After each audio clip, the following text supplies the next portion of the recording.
Dr. Manmohan Singh.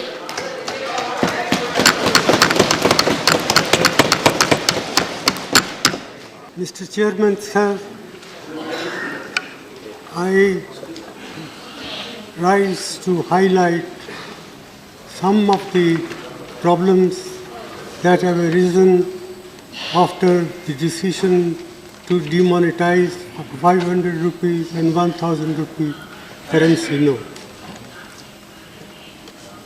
Prime Minister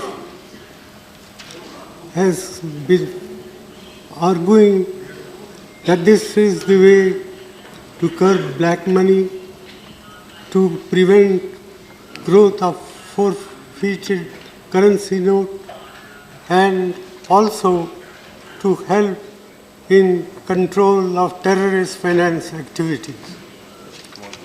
I do not disagree with these objectives, but what I do want to point out is that in the process of demonetization, monumental mismanagement has been undertaken, about which today there is no two opinions in the country as a whole. Even those who say that this measure will do harm or will cause distress in the short run, but be in the interest of the country in the long run. Well, I am reminded of what John Keynes said once, in the long run, all of us are dead. And therefore, it is important to take note of the grievances of the people, the ordinary people who have suffered as a result of this imposition on the country overnight by the Prime Minister. And I say so with all responsibility that the outcome, we do not know what will be the final outcome. Prime Minister has said that we should wait for 50 days. Well, 50 days is a short period, but for those who are poor and deprived sections of the community, even 50 days torture can bring about disastrous effects. And that's why about 60 to 65 people have lost their lives. Maybe more. And what is more is, what has been done can weaken and erode our people's confidence in the currency system and in the banking system. One, I would like to know from the Prime Minister the names of any countries he may think of where people have deposited their money in the banks, but they are not allowed to withdraw their money. This alone, I think, enough to condemn what has been done in the name of greater good for the people in the world. And, sir, I would further like to point out that, in my opinion, this scheme of monetization, the way it has been implemented, will hurt agricultural growth in our country, will hurt small industry, will hurt all those people who are in the informal sectors of the economy.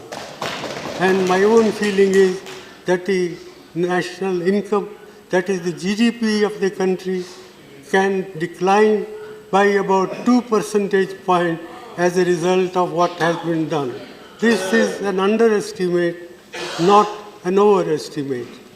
Therefore, I feel that the Prime Minister must come with some constructive proposal how we can implement this scheme and at the same time prevent this distress that has been caused to the common people.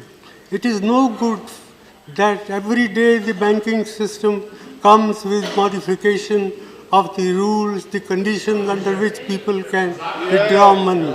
that reflects very poorly on the Prime Minister's office, on the Finance Minister's office, and on the Reserve Bank of India. I am very sorry that the Reserve Bank of India has been exposed to this sort of criticism, which I think is fully justified. I therefore not like to say much more than this. I urge upon the Prime Minister to find practical, pragmatic ways and means to relieve the distress of the people who happen to be a great majority of our people. After all, 90% of our people work in the informal sector.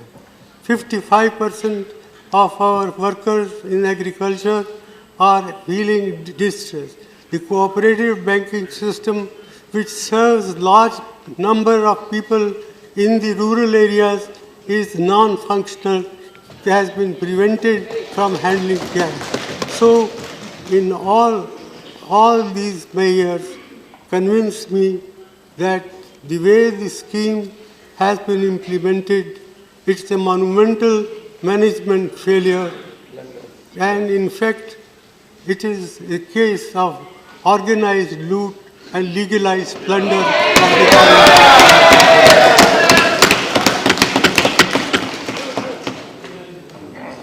With these words, sir, I conclude it is not my intention to pick holes in what one side does or another side does, but I sincerely hope that the Prime Minister will, even at this late hour, will help us to find practical, pragmatic ways and means to provide relief to the suffering people of this country. Thank you. Thank you.